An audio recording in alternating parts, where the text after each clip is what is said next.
জীবনে কে সুখে থাকতে চায় না? এমন কোন ব্যক্তি আছে যে সে হাসি খুশি জিন্দেগি কাটাতে চায় না? একটা কথা কি জানো তো, জীবনে এই একটাই জিনিস যা আমরা চাইলেও সবসময় পেতে পারি না, আর তা হলো এই হ্যাপিনেস। তো আজ আমি এমন তিনটে সিক্রেট বলবো যেটা শুনলে আপনারা নিজেরাই হাসি খুশি জীবনটাকে বেছে নেবেন। আপনারা নিজেরাই বুঝতে পারবেন কোথায় আপনাদের হাসি খুশি লুকিয়ে আছে।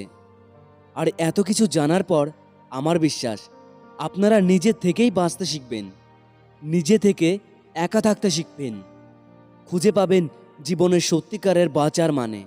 আর এত কিছুর জন্য আপনাকে সর্বপ্রথম যেতে হবে হসপিটালে, যেখানে গেলে হাজারো রোগীর মাঝে আপনি বুঝতে পারবেন জীবনের সুস্থতা ছাড়া আর কিছুই নেই। এরা তো অসুস্থ, কিন্তু আপনি দিব্যি ভালো আছেন, এটাই কি অনেক নয়? দ্বিতীয়ত, আপনি যেখানে যাবেন সেটা হচ্ছে কারাগার বা জেলখানা, যেখানে গেলে বুঝতে পারবেন অসহায় আসামিদের মধ্যেও আপনি তো একজন আজাদ মানুষ। আপনি বুঝতে পারবেন বন্দি দশার যন্ত্রণা।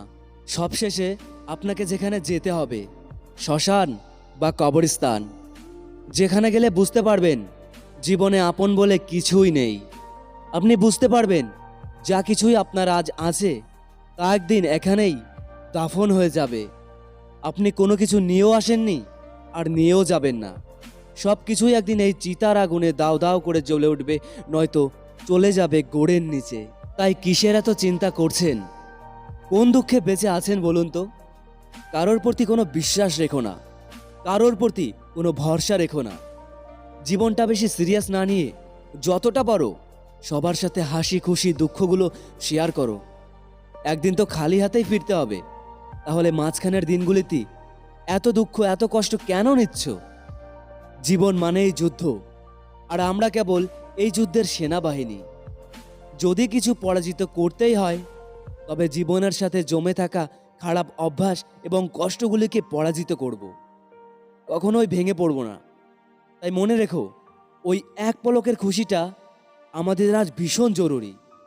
আর আমার মনে হয় এই ভিডিওটা শেয়ার করাও খুবই দরকার।